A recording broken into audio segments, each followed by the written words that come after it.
Hi, I'm Jessica Rudnicki with Reynolds & Reynolds. Welcome back to Connected.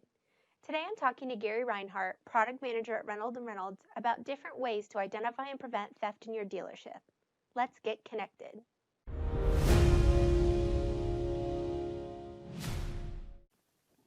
Hi, Gary. Thanks for hopping on today. Thank you, Jessica. It's a pleasure. Well, we are certainly glad to have you. So this is not always the most fun topic, but I'm hoping that you can provide some tips today on what can be done to identify and prevent both internal and external theft in dealerships. So Okay. over the last couple of months, I've talked to a few industry experts who've explained that for a lot of businesses right now, it's a really vulnerable time due to decrease in staffing, transactions moving to more remote platforms, and frankly, a lot of families are really struggling financially. Right. So Gary, obviously protecting your physical assets is a given, but what are some other like more basic things that dealers can do to help protect their investments against theft?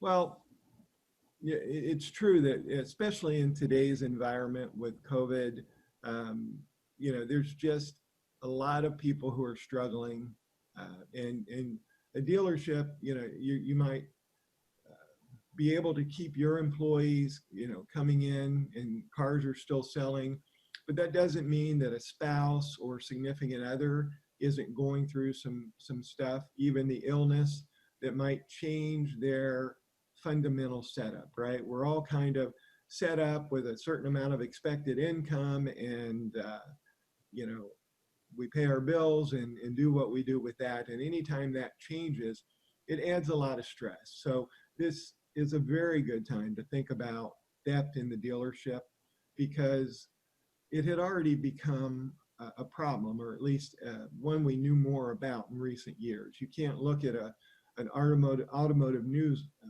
without seeing two or three articles on theft or, hearing about theft somewhere. So it is a time when customers need to look at the dealership as a whole, from a physical standpoint outside the dealership.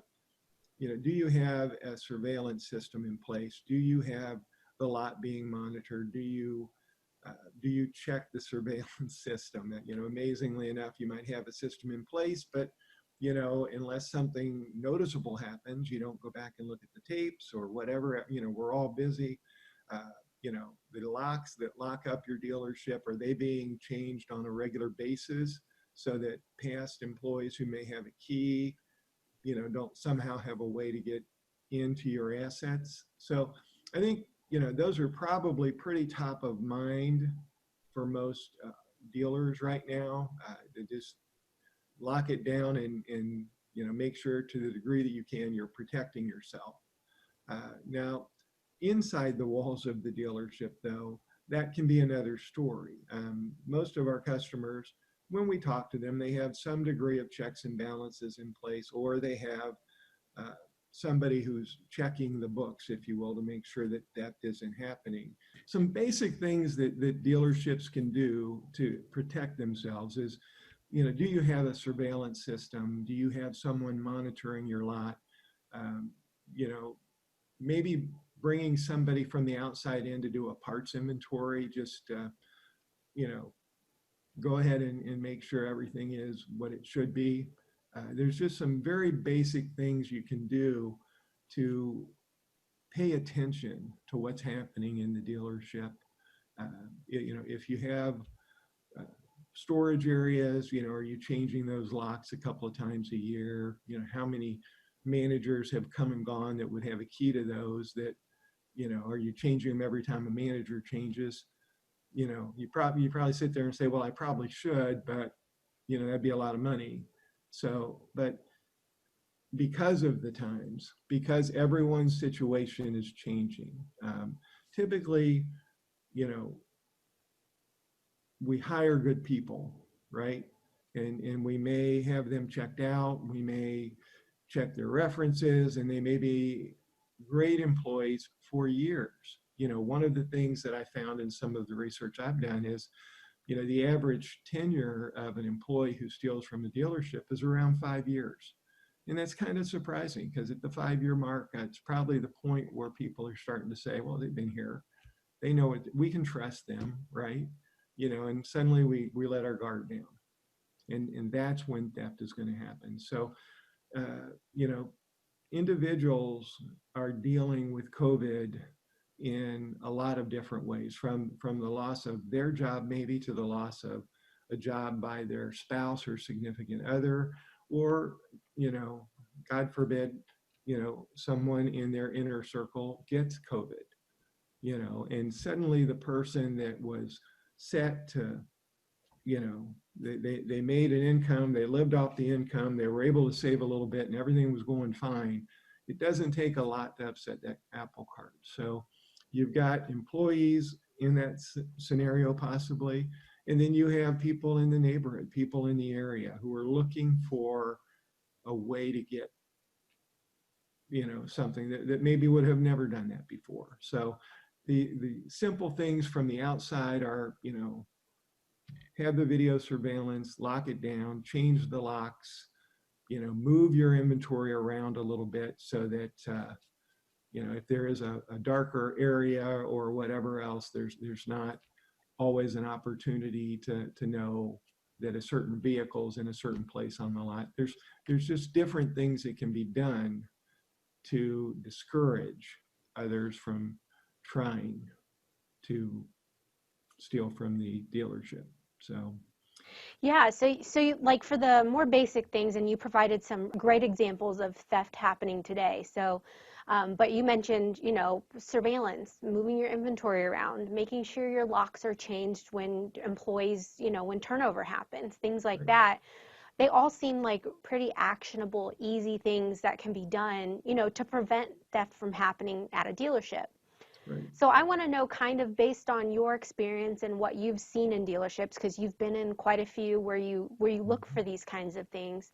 How effective are those, what we'll call basic measures, at preventing or catching theft in dealerships? Well, one of the one of the challenges of catching the theft in the dealership is how creative everyone is. But from an overview, it just makes sense that if everything that we do, there's someone else whose job it is to validate it, to, you know, say, yes, I've looked at this, and most every dealer that I've ever talked to, most every controller I've ever talked to, they know this, right?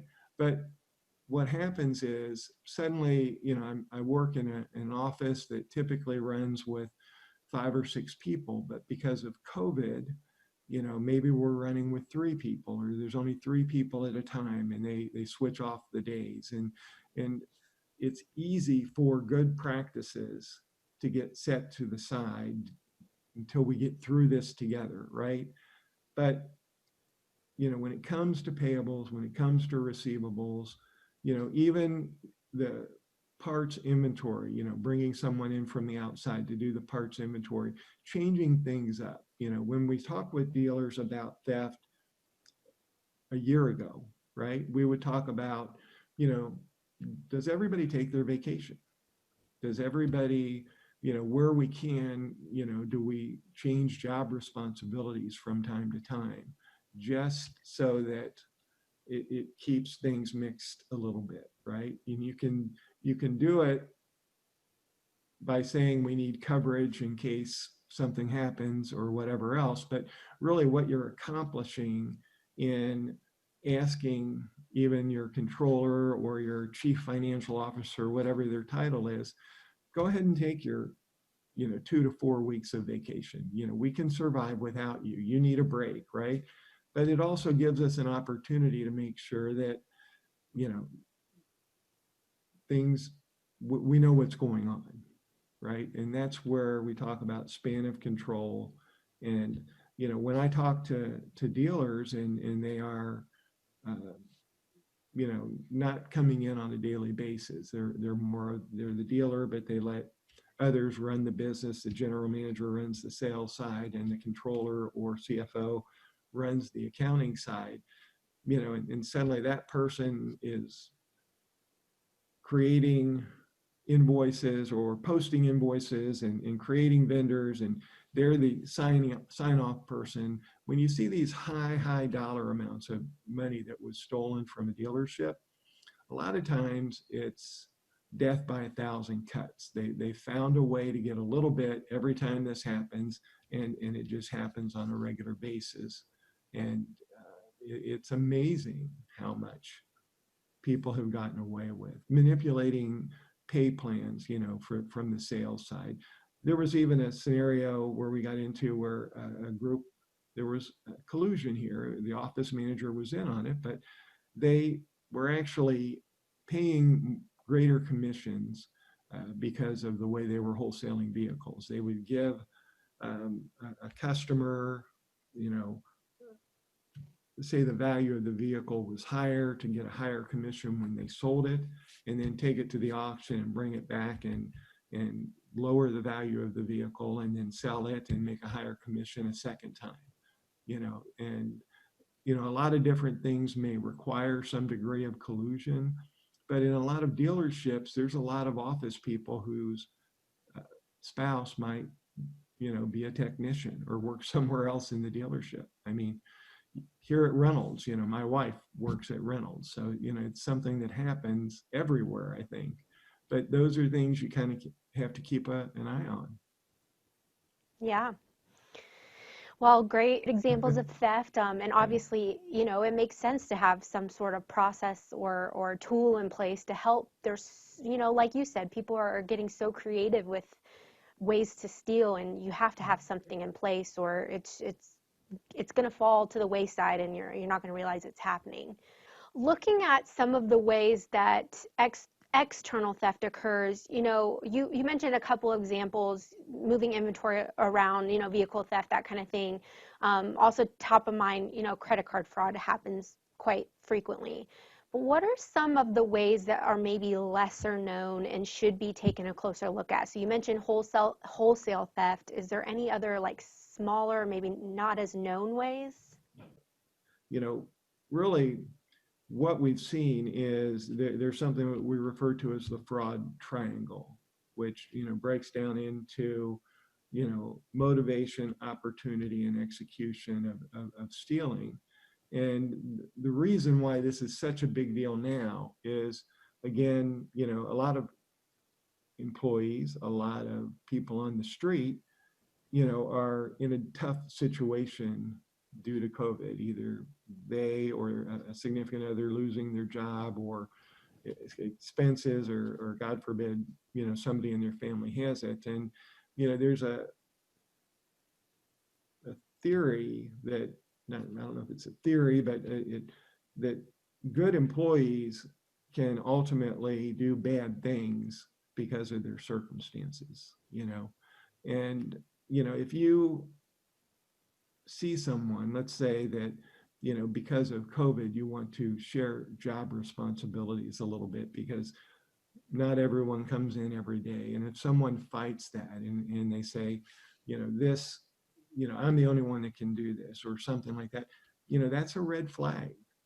That if someone doesn't want to share what they know, what they're, what they do, if they're posing, and if they're the only one that can do it or understand it, very few of us are rocket scientists, right?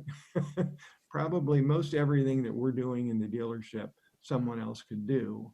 And, there's just some flags you can look for, if people are going on, extravagant vacations suddenly. There was even one study that looked at if you have someone who, never bought Girl Scout cookies, right?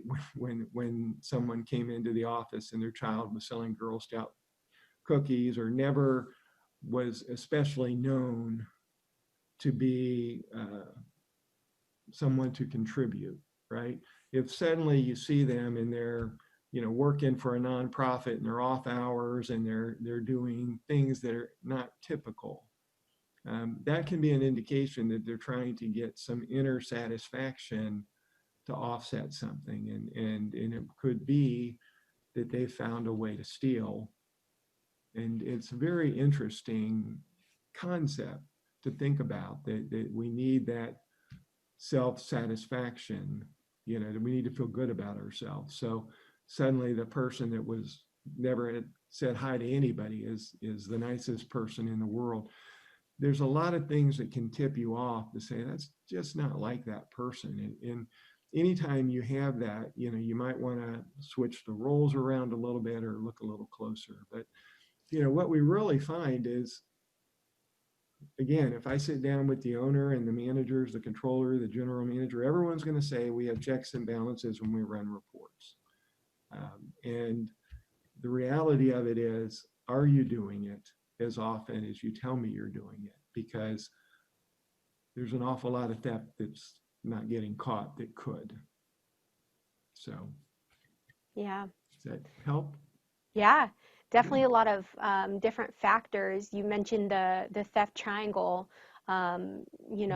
different things to look at when you're kind of investigating and looking into whether or not this is happening in your dealership. So I'm glad you brought that up for us. I really, up until this point and doing a little research, hadn't realized, the extent to which theft could occur. So wonderful tips, and thank you so much for sharing, educating us on internal and external theft, Gary. And thank you for being Anytime, here with us Jessica. today.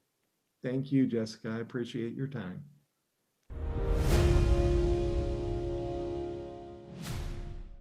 What a great conversation with Gary. Hopefully you'll be able to use some of his tips to keep your dealership free of theft. Before we hop off, just a quick reminder, you can watch or listen to past and future podcast episodes on YouTube or Apple and Spotify podcasts by searching for the Connected Podcast. Subscribe on these channels to get notified every Wednesday when new episodes are released. Thanks for joining us. We'll see you next week.